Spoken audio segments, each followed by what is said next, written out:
100% जीत मेरी ने मेरी शिवसेना की, महाराष्ट्र नवनिर्माण सेना, राष्ट्रवादी की, दादर प्रभा देवी वर्लीकर और माही वडाला की जीत है। मेरी जीत नहीं है, उन लोग का प्यार और उन लोग का बदलाव, ये जीत के पीछे उनका कारण है और उनका प्रति प्रेम शिवसेना, मनसे, राष्ट्रवादी का। ये जीत आपको लगता है कि उन लोगों के गाल पे तमाचा है जो बहुत कहते थे, बुरा कहते थे या कहते थे कि अब जो है हम ही बाला साहब के आदर्शों पे चल रहे हैं, हम मराठी मानूस हैं, ये बड़े बड़े संदेश जो दे रहे थे उनके लिए एक तमाचा आप मानते हैं? मैं तमाचा नहीं, मैं भूतकाल में जाना नहीं चाहता हूँ। बाला साहब का आदर्श इससे पहले भी था, अभी भी रहेगा और आगे फ्यूचर में भी रहेगा। हमें काम करना है।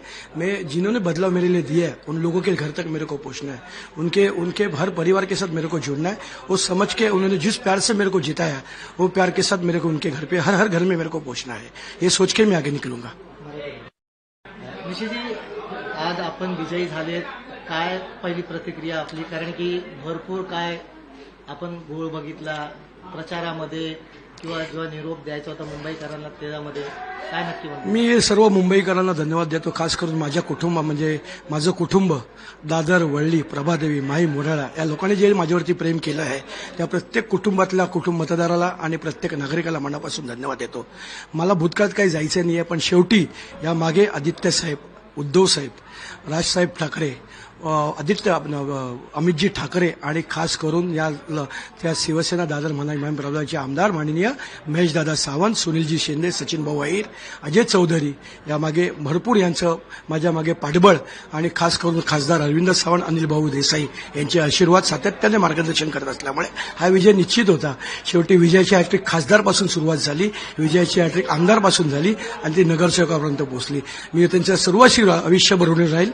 ज्यांनी मला भरभरून प्रेम केलं, ज्यांनी मला मतदान केलं, त्यांच्या कुटुंबापर्यंत पोहोचायचं काम मी नक्कीच करेन।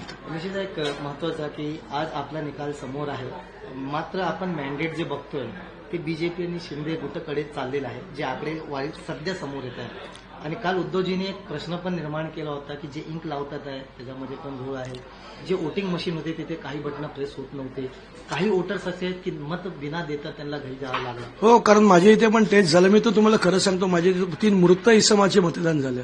काल त्या बीप चालत नव्हती, काही मशीन्समध्ये 1-1 तास प्रॉब्लेम होता।